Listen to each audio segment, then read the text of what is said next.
हरियाणा कांग्रेस अध्यक्ष उदय भान ने सवाल उठाए हैं। ईवीएम से निष्पक्ष चुनाव नहीं हो सकते हैं, उदय भान का ये कहना है। निकाय चुनाव बैलेट पेपर से कराने की मांग की है। ईवीएम से निष्पक्ष चुनाव नहीं हो सकते, उदय भान का ये कहना है। उदय भान ने कहा कि ईवीएम से चुनाव नहीं होने चाहिए। चुनाव हो रहे हैं, सभी जगह उंगलियां उठाई जा रही हैं।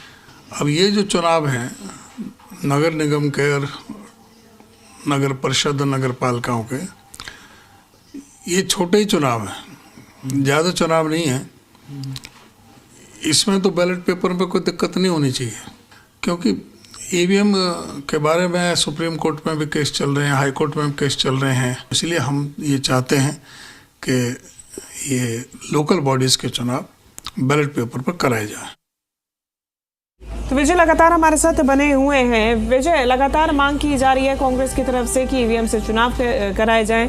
उदय भान का कांग्रेस का क्या पर्सपेक्टिव है, क्या स्टैंड है, ये हमने सुन ही लिया है। लेकिन ईवीएम से अगर छोटे स्तर पे भी आप चुनाव कराने से मना करते हैं तो आप सीधा सीधा एक तरीके से स्टेटमेंट पास करते हैं। चुनाव आयोग की तरफ से इस बात पे हाँ कहा जाता है कि हाँ ईवीएम से नहीं हो रहे हैं फेयर चुनाव और इसलिए बैलेट पेपर से कराए जा रहे हैं। तो ये तो सीधा सीधा चुनाव आयोग के लिए भी सोचने का विषय, और इस मुलाकात से क्या निकल के आता है ये देखने वाली बात होगी फिर।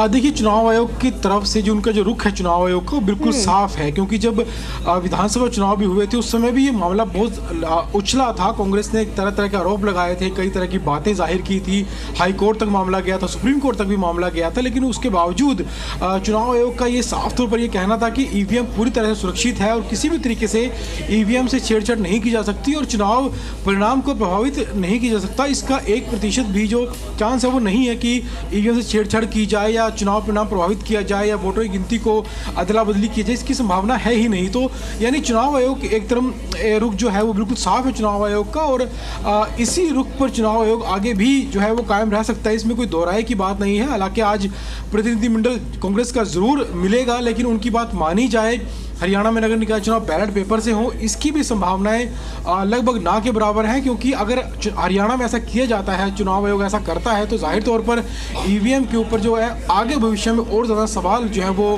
विपक्षी पार्टियों की ओर से उठाए जा सकते हैं और आगे भी बैलेट पेपर से चुनाव की मांग की जा सकती है। और जो बयान पहले चुनाव आयोग की ओर से दिया गया है ईवीएम की सुरक्षा को लेकर, ईवीएम के जो पुख्ता प्रबंध किए गए हैं सुरक्षा के, उसको लेकर कहीं ना कहीं वो बयान भी जो है फिर हल्के पड़ सकते हैं। और दूसरी तरफ चुनाव आयोग की ओर से ये भी पहले कहा गया था कि अगर ईवीएम से कोई छेड़छाड़ हो सकती है तो कोई भी जो है वो आके दिखा सकता है कि ईवीएम से किस तरह छेड़छाड़ की जा सकती है। क्योंकि चुनाव में जो ईवीएम मशीनें होती हैं उन्हें कई बार चेक किया जाता है, कड़ी सुरक्षा के बीच मशीनें रहती हैं। और ऐसा भी कहा गया चुनाव आयोग की ओर से कि ईवीएम में कोई भी ऐसा उपकरण नहीं होता जिससे ईवीएम को इंटरनेट के थ्रू कनेक्ट किया जा सके या उस भी जो डाटा है उसके अंदर उसमें फेरबदल किया जा सके। तो ऐसा कोई भी उपकरण ईवीएम मशीन में नहीं होता। तो इस तरह की जो बातें हैं वो चुनाव आयोग से पहले भी की गई हैं, और ऐसा शायद कांग्रेस नेताओं को भी इस बात का पता होगा कि वो मांग ज़रूर उठा रहे हैं चुनाव आयोग के सामने